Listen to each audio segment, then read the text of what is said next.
this little presentation I got here for you. Here we go. What's up? Can everyone see here? See this here? Perfect. So I'm going to get started and we're going to let our friends trickle in as they come. I'm glad that I'm not alone in having a dog that has issues with the post people. It's very challenging. We're working on it, but he's got some territory issues. So if I don't know you, if we are not already acquainted, my name is Sarah Stockdale. I'm the founder of GrowClass. You can find me at skstock on Twitter. I call myself a recovering startup executive. Done a whole bunch of speaking stuff and TV stuff. I'm also the host of The Growth Effect, a new podcast with HSBC and the Globe and Mail, which is a lot of fun. I'm learning an absolute ton. So welcome. I also love puns. So, well, hello there. I'm going to try and keep the puns to a minimum today because we're talking about, more necessary core business things. But just know that if you want to tweet me with your favorite pun after this, it would make my day. So that's wonderful. I got my start in tech at a company called Wave. So if you are calling in from Canada, you know Wave. They were acquired by H&R Block a couple of years ago. And this is what the start of my career looked like. So I arrived at this tiny little accounting software technology startup, which at the time it wasn't a cool thing to work at a startup. That just wasn't a cool gig yet. So I arrived, I built my own desk, and I had to figure out what growth was. I knew my job was growth and business development. I had just come out of a master's program in professional communications. And believe me, they didn't teach me any of this. So I had to figure it all out on my own. And this is a little bit of my journey. See, this is the shiny bits. If you just look at this stuff, it looks like it went swimmingly, but we're going to get into a little bit of the stuff that were, key learnings along the way that are going to help you build a growth strategy for your team. So I worked early days at a company called Wave. I was one of the very first employees at that company, one of the only non-technical employees at that company. And that was acquired by H&R Block for one of the largest Canadian exits of all time a couple of years ago. And then I went on to lead a growth team at a payments company called Tilt, which a couple of years ago was acquired by Airbnb. If you only tell that part of the story, it sounds quite good, right? It sounds quite shiny, quite fancy, but we'll get into the parts that were a little bit harder, and we'll dig into some of the things that I learned about building a growth strategy for your team. So this is what tech looked like when I started. It was rooms of dudes with beer. There's nothing wrong with dudes and beer. It's when that's all there is. That's when, there's obviously something wrong with these pictures. There are not enough women here. There's not enough diversity. And, I had to navigate learning how to grow a company, learning how to do my job well in environments that for me didn't feel inclusive and safe. It didn't feel safe for me to ask questions about what I should do for my job. It didn't feel, yes, dudes in product management as well. It didn't feel safe to say that I didn't know how to do something because I was trying to represent women in general.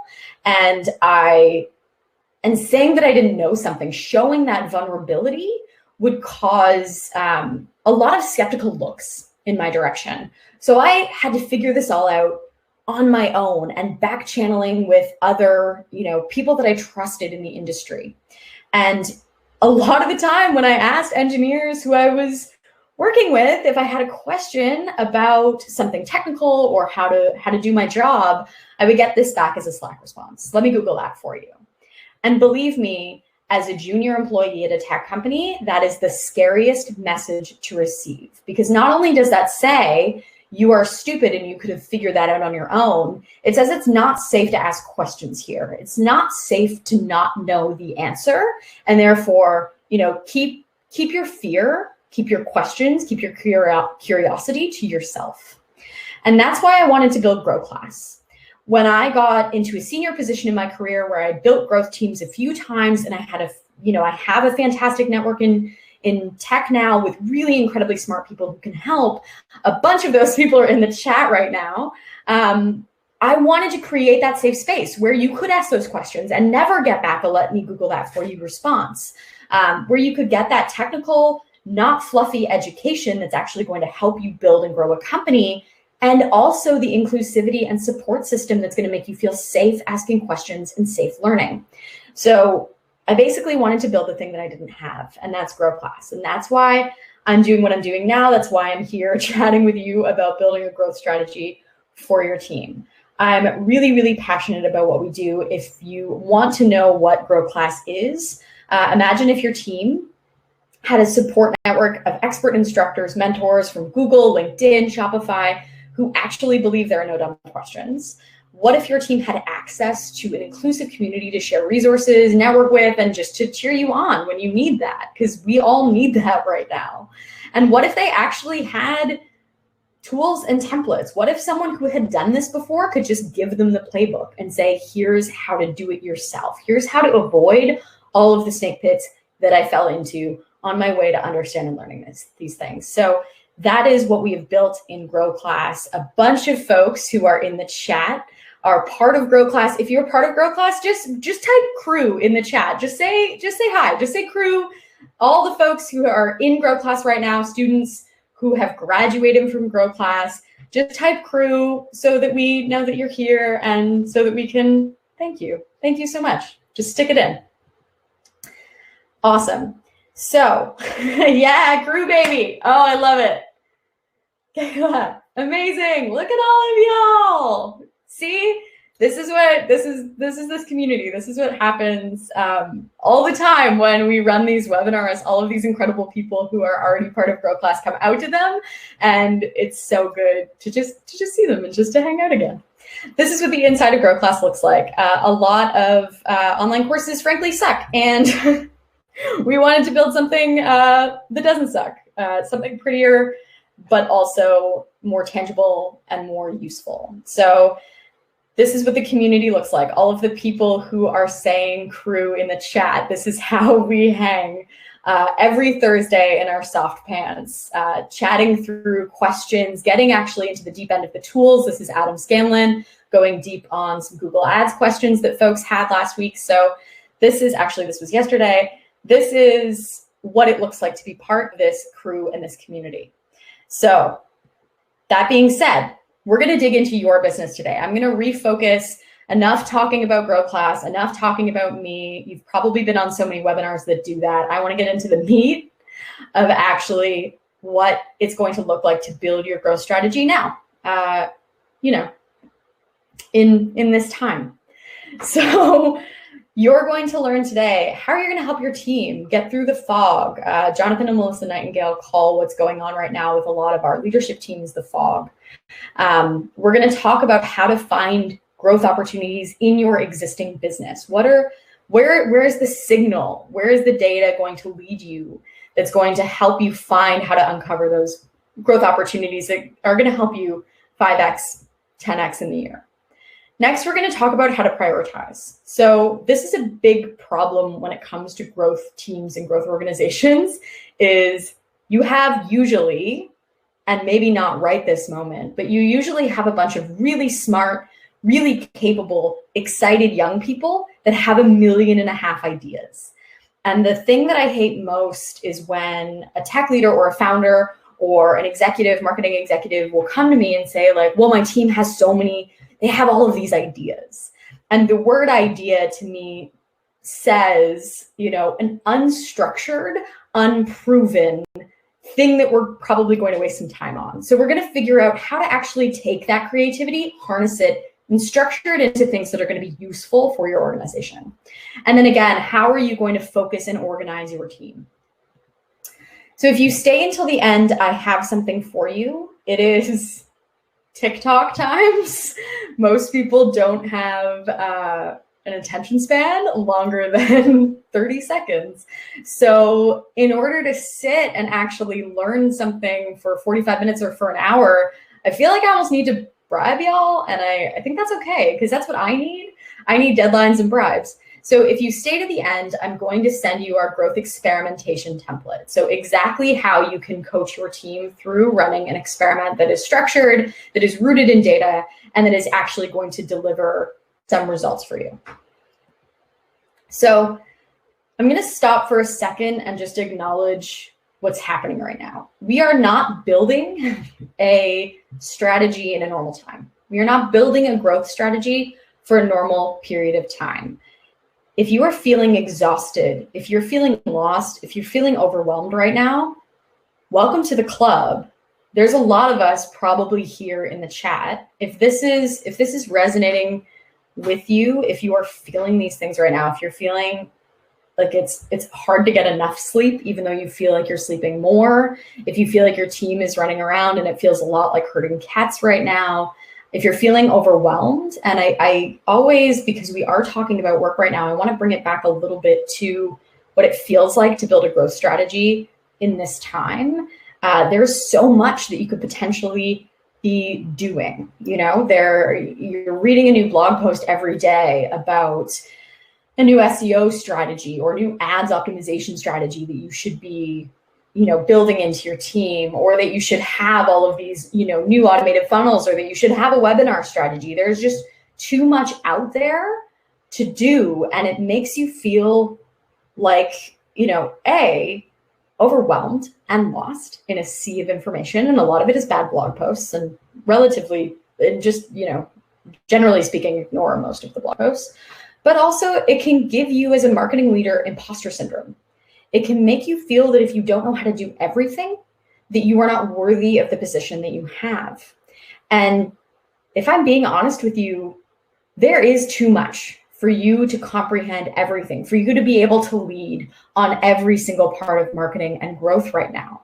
It is not feasible for you to know how to do all of these things. I don't even know how to do all of these things. That's why we bring in guest expert instructors into GrowClass. I think it would be disingenuous for me to say that I can teach you everything, because that's just not okay. There's too much to know and too much to have to do. So if you're feeling like it's too much right now, if you're feeling exhausted or lost, write too much in the chat, just so that folks feel a little bit less alone. And I'll put up my hand and say, I feel like that all the time right now. Too much. It is really challenging right now to try to distill all of the things that could possibly be happening in addition to what's going on in the world, and actually build a growth strategy. So if you're feeling that, write it in the chat so that folks know that they're not alone, so that we're all kind of starting out on the same playing field, that the imposter syndrome doesn't have accurate information on what you're capable of, and that it is too much. It's too much for all of us to know, and it's okay if you don't know it all. And we're gonna talk a little bit about how to distill it, and then give you some resources. Okay, it's okay not to have all the answers. If your team asks you a question about SEO and you don't know the answer, that is okay. A, we can help you with that if you want help from us, but B, it's just okay that you don't know everything. You're not alone in that, and the chat is telling me right now that you're very much not alone. So if you feel like Sideshow Bob stepping on a bunch of brakes, me too, it's okay. Let's get into some tactics. So your old plans need some new ideas. We're going to go through 4 steps to putting together your growth strategy. So first, you're going to get curious, and we're going to do that 2 times. The second is you're going to build your strategy, and we're going to go through how to do that. Then we're going to prioritize, because building your strategy will come up with a lot of ideas, and folks who have been through GrowClass are going to know that we have to be ruthless when we're prioritizing the things that come out, because there is just so much we could possibly be doing. And we don't have resources. We don't have 100,000 person teams. And then we're going to talk a little bit about retention, both employee-wise and customer. So first step is to get curious. If you're feeling lost, if you're feeling overwhelmed, if you're feeling exhausted, we're going to get curious in 2 ways. First, we're going to get curious about your team.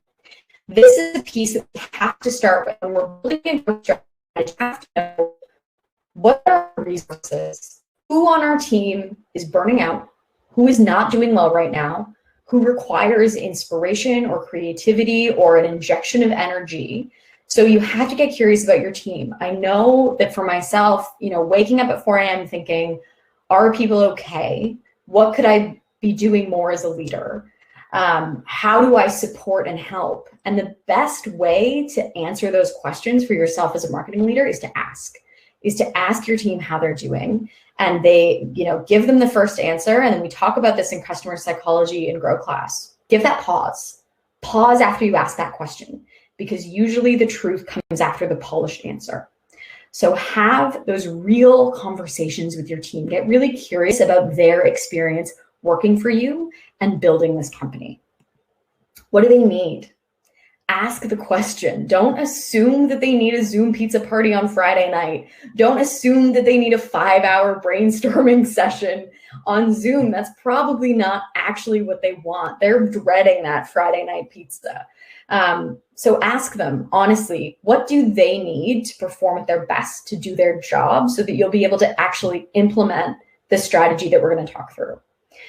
Disconnection is a threat to your business. It's a threat to my business. And in this time, disconnection is rampant. The places that your team would go to for energy and for motivation and for rest don't exist right now. So I think one of the things that you should be thinking about as a marketing leader is how are you giving them that motivation, that creativity? How are you helping them have those really creative brainstorming opportunities that don't happen over the water cooler right now? How are you helping them network and build new skills when they can't go to conferences, when they can't go to events, when they actually can't meet people serendipitously? How are you helping them facilitate their learning and their energy so that they can come back and bring those ideas to you? And the next thing we're going to do is get really curious about our customers. So we do an entire copywriting part of GrowClass. And one of the things that I always ask is, what are they waking up at 3 a.m. thinking about?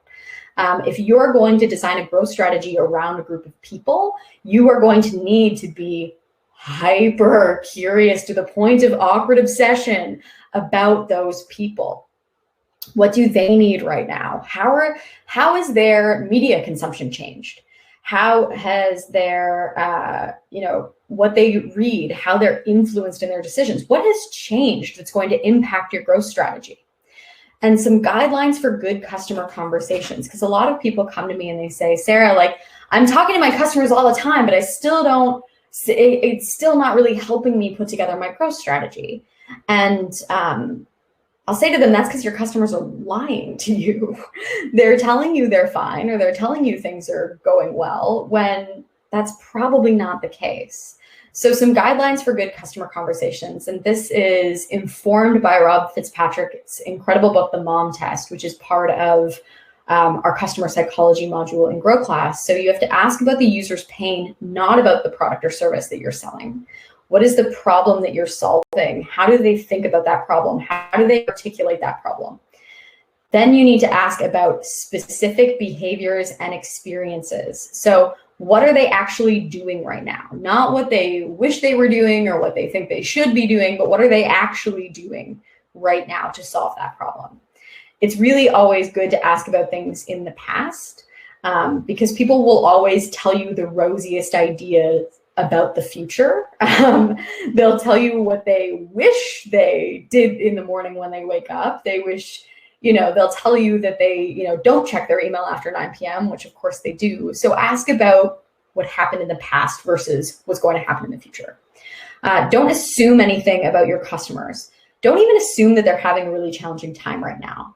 You have to get that information straight from them. You have to not assume that they have new problems or assume that their problems are the same. You just have to have those conversations first. Don't lead them to an answer. Good data is more important than your ego. Having good customer conversations where they tell you that you're wrong is much better for your business than them lying to you about your product or service. And then get them to walk you through situations to observe behavior. This happens a lot in interviews, right? Tell me about a time when questions that start with tell me about a time. So when we're thinking about growth strategy, we're framing it around the needs of our customers. We're getting incredibly obsessed with our customers. And in order to do that, we have to actually talk to them. We have to have incredibly uncomfortable, awkward conversations on Zoom that can be 15 minutes, they can be an hour and a half. I like, somewhere in between. But I think you need to have those conversations. I love someone in the chat. What? Customers lie? Yes, constantly. Customers are humans, right? I'm a recovering people pleaser. I've definitely lied in customer interviews before when people ask me, would you use this? Would you pay for this? Terrible customer interview questions that I just said yes to and then never bought the thing. So put together a customer interview as the first part of your growth strategy and go through and actually get a good understanding of what has changed in the last 8 months for these people, because everything has probably changed. Now, with the frame of reference of having a really good grounding and understanding of our customers, we're going to start to build our strategy. And we're going to do that using the GrowClass framework. Jillian, the name of the book was The Mom Test by Rob Fitzpatrick. So the GrowClass framework is learn, validate, share. So the first two pieces of that puzzle are the ones that everyone misses. So we talk a lot about A/B testing and experimentation, and people get really excited to validate their ideas, but they don't actually do the things on both sides of them that make them so necessary. So we talked about the learn phase a bit when we're talking about customer discovery. We learn as much as we possibly can about this group of people. So we learn about their habits, their behaviors, their pain, their problems. We dig into the data that we have available to us, and we have as many conversations as possible. The validate phase, we take all of those learnings, we build them into experiments, we run them as lean as possible, we try to not use a lot of resources, and we validate our assumptions about our customers and about our product or service. And then again, everyone forgets this part, share means we are going to document our learnings from our experiments, and we are going to share them internally to our company. Now, some people on the call might say, I have a really small team or I have a really big team. And both of those things make this really hard, right? Because if you have a really small team, you end up with bus people. You end up with people who know everything about your customers and everything about your business. And then if they get hit by a bus, all of that institutional knowledge and learning is now gone from your company. So we need a documentation process. And if you stay to the end, that is what I'm going to send to you. Learn, validate, share. So now we've done a bit of the learn phase, right? You're going to go write this down in your notebook if you've got one in front of you. You are going to have at least 30 customer conversations before you build your growth strategy. Write that down. Now we're going to find growth experiment opportunities in your business. These are the questions that I get the most often. And if you're part of GrowClass, this will look a little bit familiar from one of our modules. This is an important part that I wanted to pull out and share with you.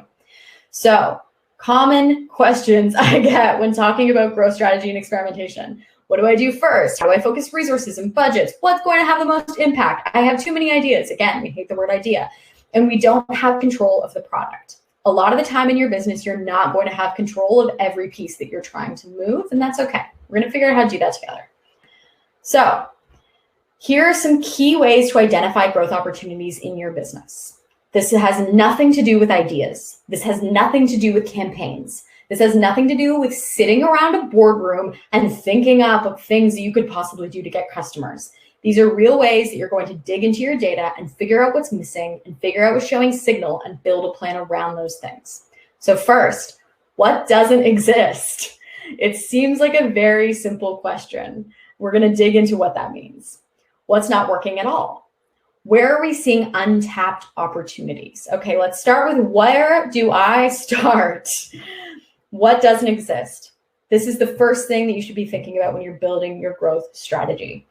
Usually these are where the 10x opportunities are, right? Things that you didn't have before that by implementing can create an incredible amount of growth for your business. So what could be performing that doesn't exist yet? Do you not have good email funnels in place, automated email funnels to nurture your customers to purchase? Do you not have a retention strategy? Are you finding that people are using your product once and then leaving after 30 days? Do you not have at all a technical or content SEO strategy? Because these are things that can have huge compounding effects in your business 6 months down the line. Do you not have a referral program? Do you know, and this is the case with GrowClass, that most people find out about your business from their friends, from other people who have been part of it in the past, but you don't actually have a strategy to harness that energy to make sure that you're tracking your referrals and incentivizing more of them? And do you not have an ad strategy? Have you not tried that in the past? And there are probably 100 other things that could be in your business that you just haven't done at all. And usually building something new, building a growth channel, I always think of it as a layer cake. Your growth channel should be a whole bunch of layers in your business. Building a new layer is usually the most impactful thing that you can do for your business. So what doesn't exist? And go back to those customer interviews. What could actually work? Where are these people getting their information? How are they influenced? Are they actually Googling a solution to the problem that you're solving? Or are you trying to educate a market on something brand new? These questions are going to tell you where the opportunity is to build something new into your business. The next piece is what's not working at all. What is falling on its face, completely failing? And this could look like customers aren't even making it through your onboarding process. Your bounce rate on your pricing page is 85%. People are landing on that page and not hanging out on your website any longer. Users are churning after their free trial end. They're just leaving. They're evaporating after the free trial. They're never paying you for that product. Or your clients and partners tend to leave you after the first engagement. So what is fundamentally broken about your funnel? That is going to identify a whole bunch of really interesting growth opportunities for your business. If you can think of one right now, so give yourself a minute and think of, what do you know for sure isn't working about your business? Or what do you know for sure is breaking? And if you feel comfortable sharing what that is, type it into the chat so that people know that it's okay that you've got big gaps in your process, big gaps in your funnel. This is the next step that I want you to take when you're building out your growth strategy. First, what doesn't exist? Next, what is fundamentally broken that could actually be performing for us if we put some resources and time and attention into it? A lot of the time, to be honest, this is onboarding. A lot of the time for companies, this is onboarding.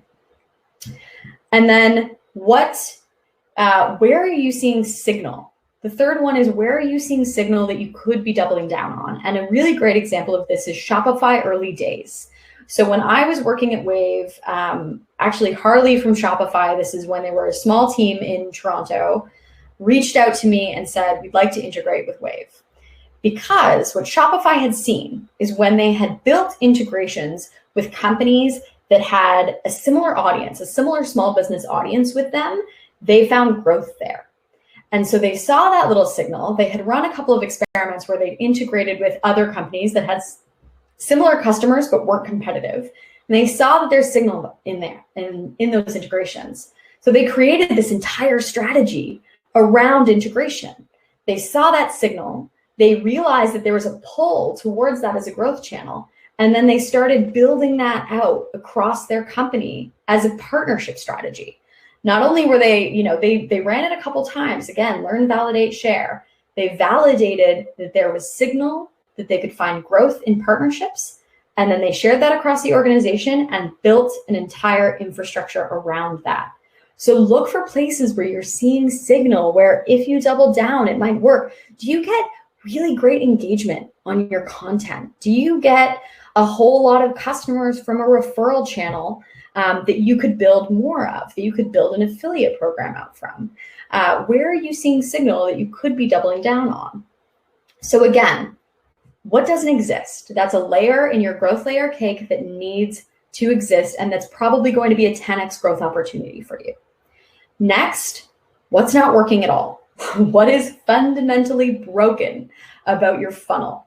And third is where are you seeing signal that you could double down on, that you could actually put resources behind and see a return on that would fundamentally grow and help your business. You just haven't spent the time, you just haven't had the resources to do that. These are the ways that we're going to build out your growth strategy. Use these questions, write them down right now in your notebook, and use them to make an exhaustive list of all of the possible things that you could be doing to grow your business. Obviously, we are not going to do all of them. None of us have that many resources. And for those of us who work at larger companies, you know that it would actually be very challenging to get all of the things done. But make sure that you create this exhausted list. And yes, we're definitely going to be sharing this after, so don't worry. We'll be sharing a replay. So if you're taking notes frantically, it's okay. You'll be able to watch this again. It's okay. So use these questions.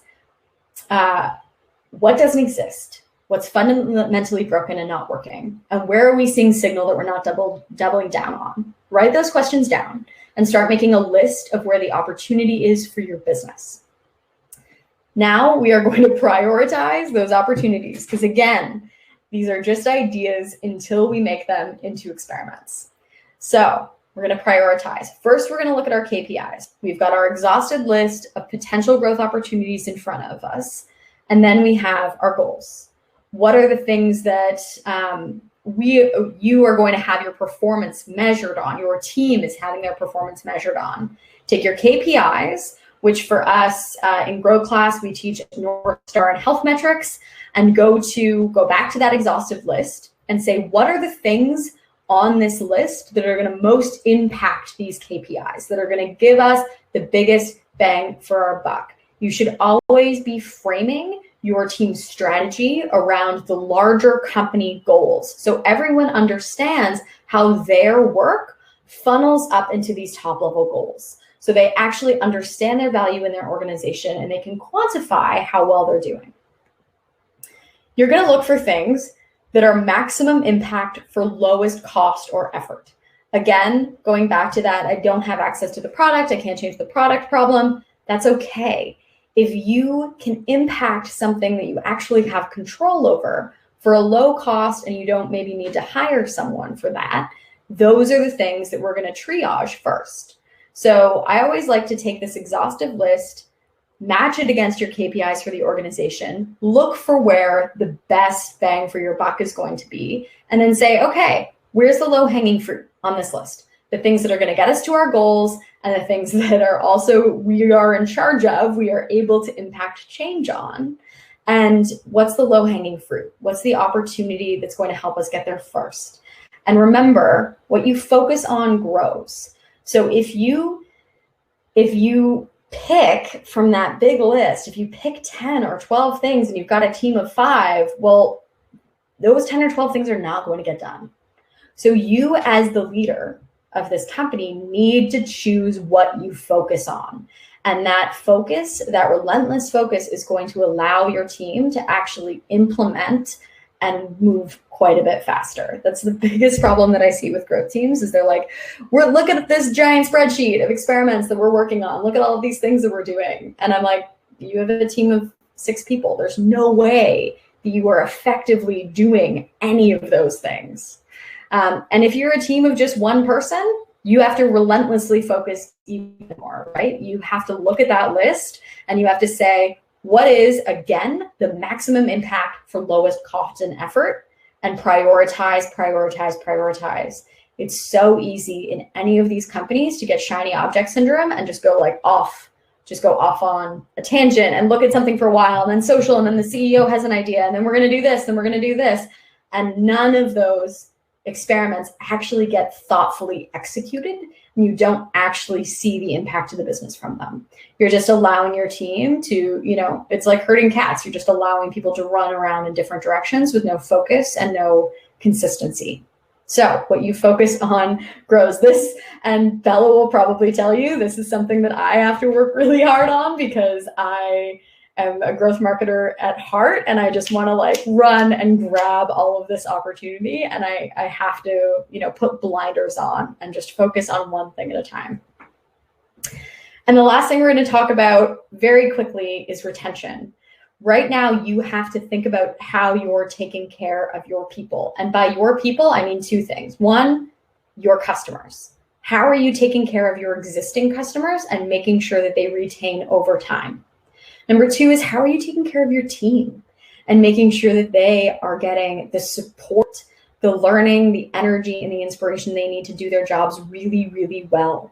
In times of uncertainty, structure is such a big part of taking care of your people.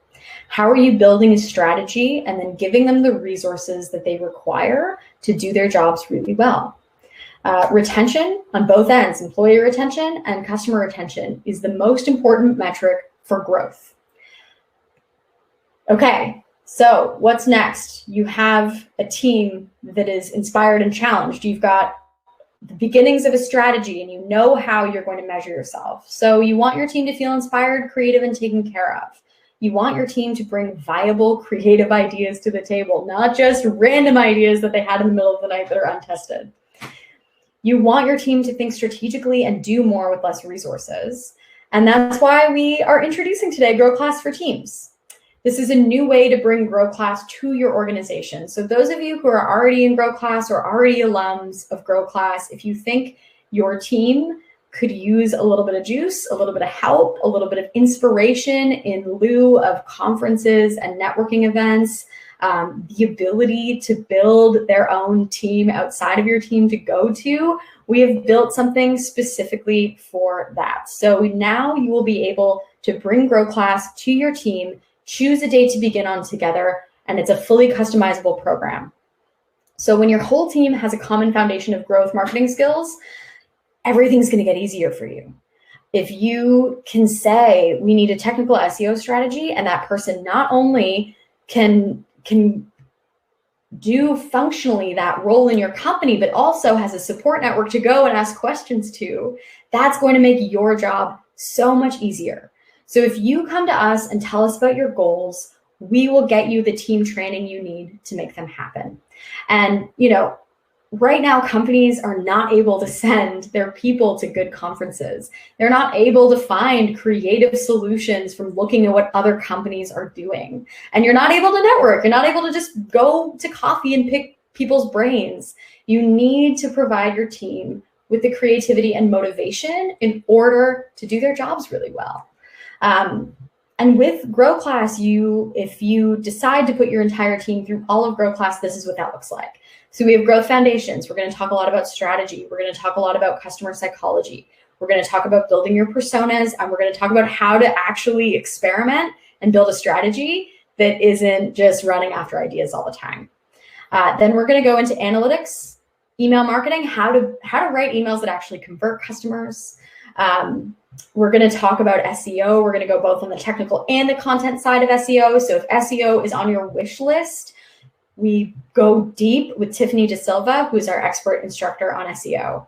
Then we get into Facebook and Google Ads. We have two absolutely incredible instructors, Gordon Leslie and Adam Scanlon, who walk you through Google and Facebook ads. They spend millions of dollars a year in these platforms. They know everything. And they'll basically just say, like, do this, don't do this. Here are where the snake pits are. Here's where Facebook tries to waste your money. And here's how to get over all of those pieces. Then we talk about conversion copywriting. Belle will tell you this. The thing that drives me the most nuts is how underestimated being a great writer is in growth. If you can write incredible landing pages that see your customer, that convert, if you can write great emails, everything that you do as a growth marketer is writing. And bad writers are not good growth marketers. So we teach you how to think about writing for your customer so that they feel seen and so that they actually convert. And then customer psychology. How do you actually get into the heads of your customers so that you can build out that great copy, so you can build an incredible email marketing strategy? Plus, you get access to our network of incredible talent. I get contacted constantly about how do I get in front of the GrowClass alumni? How do I get my job posting or my company in front of them? And this is a way that you can get access to this incredible community of people who a lot of them have consultancies, who freelance, who are designers, who could collaborate with you, work with you, become your clients, or become your employees. If you send more than 5 people through a GrowClass team, we actually give you a really great bulk discount. And there's a lot of great ways that you can get this training funded for your team. You'll also get access to a calendar of private events that are just going to keep your teams learning, access to our supportive community. If you saw all the people that said crew in the messages, we are so lucky that the people who end up taking GrowClass, and I don't know why this is the case or how this is the case, I'm grateful for it, aren't just smart practitioners and great leaders, but they're also really awesome people to get to know. And I've been so grateful for this incredibly diverse and kind community that is constantly helping each other become better marketers and better leaders. And you get access to over 75 videos, 35 ebooks, resources, templates, checklists. It's so much easier to execute something as a junior employee or as an intermediate employee if someone says, here's how I would do it, and here's the template. Go. Think of how much faster your team could move with those kind of resources. And if you sign up in the next couple of weeks, we are also going to give you some incredible bonuses. So you'll get a bonus lesson on customer cost of acquisition. This is a huge gap that I see in marketing teams where they're not actually measuring their costs properly. They're not forecasting properly. They're not measuring their growth channels against how expensive they are to bring in new customers. So we're going to get really clear on your costs. You'll also get 3 seats for yourself and your team to a 90-minute content writing session that I'm going to host live called No More Bad Blogs. Basically, how do we write great content that converts? How do we SEO optimize that content? And how do we build that strategy?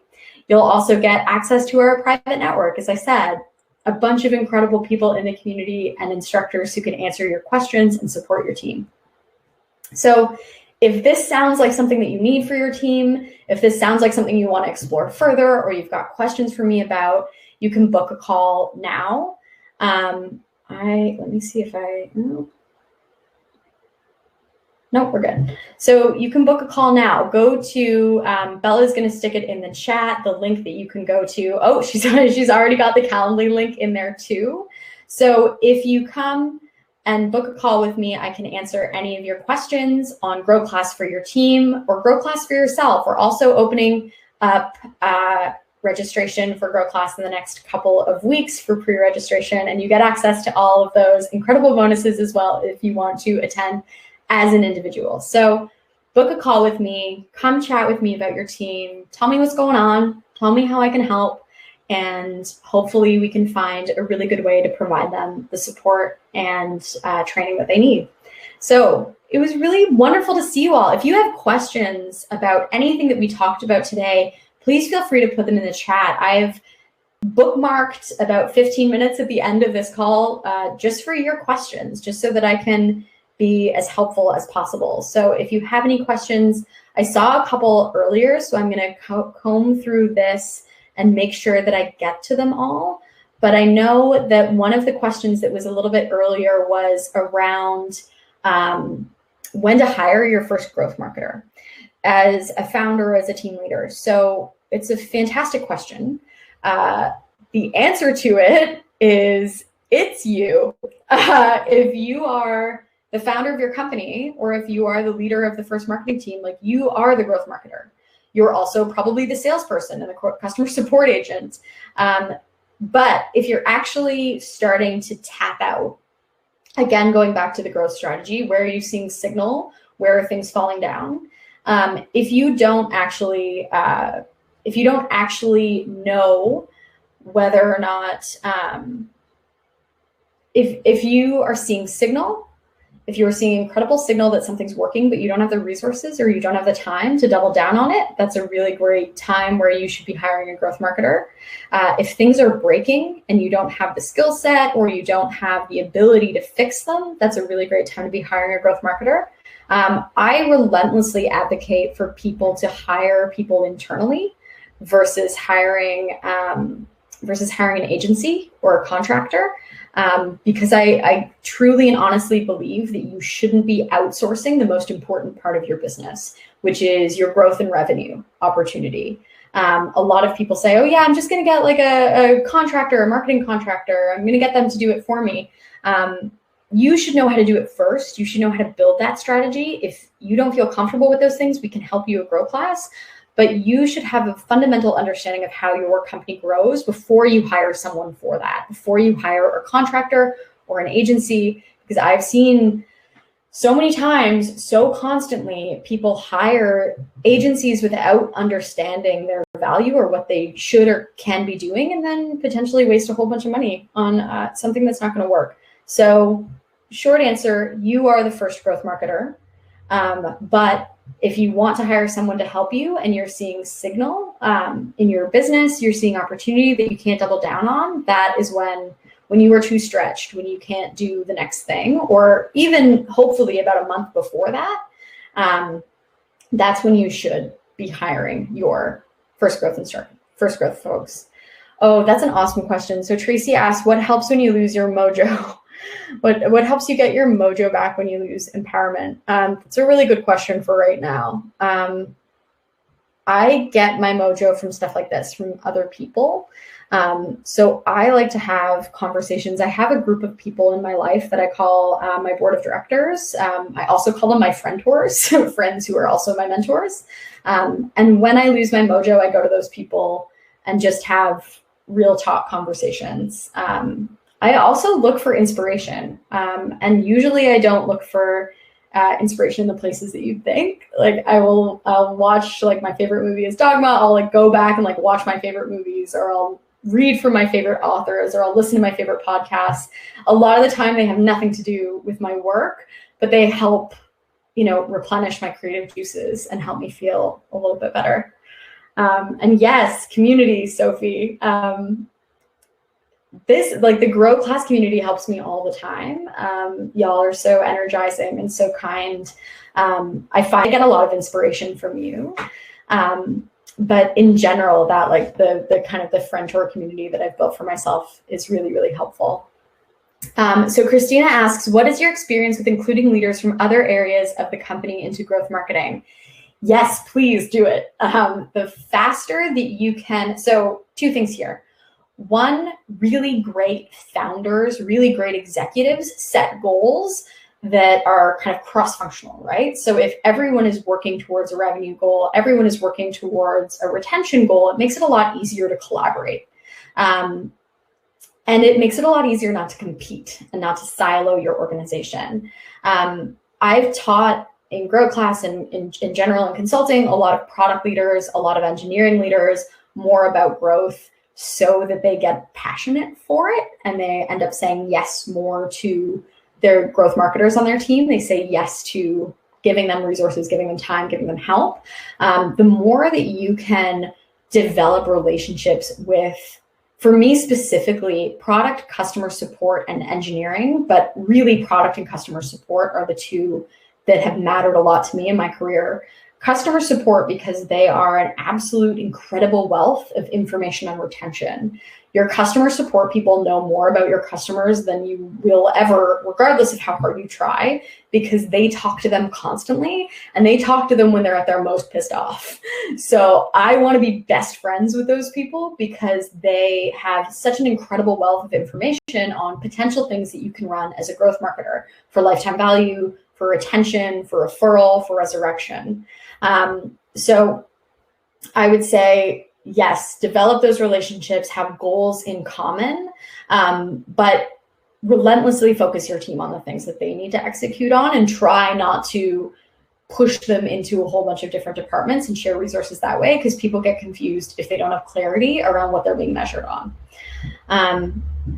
Awesome. So how does one even find mentors and friend-tours in this weird time? That is a really great question, Rochelle. I've found them in the funniest places. So I've made friends on Twitter. I've made friends through Instagram DM. I think the first step to finding a good network is trying to think about it from the standpoint of someone who would potentially become one of those people for you. And when I was talking to Marie Chevrier on my podcast about this, and she said, like, when she was